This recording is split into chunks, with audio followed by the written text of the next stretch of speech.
أعوذ بالله من الشيطان الرجيم. بسم الله الرحمن الرحيم. الرحمن علم القرآن خلق الإنسان علمه البيان.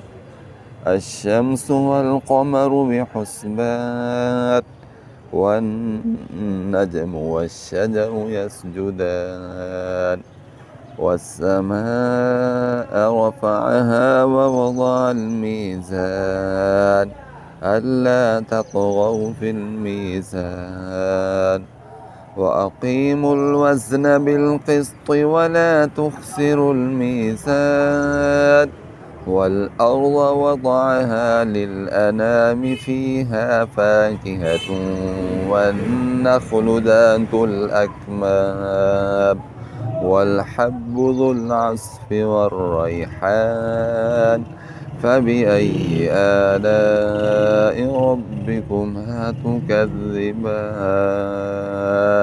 صدق الله العظيم.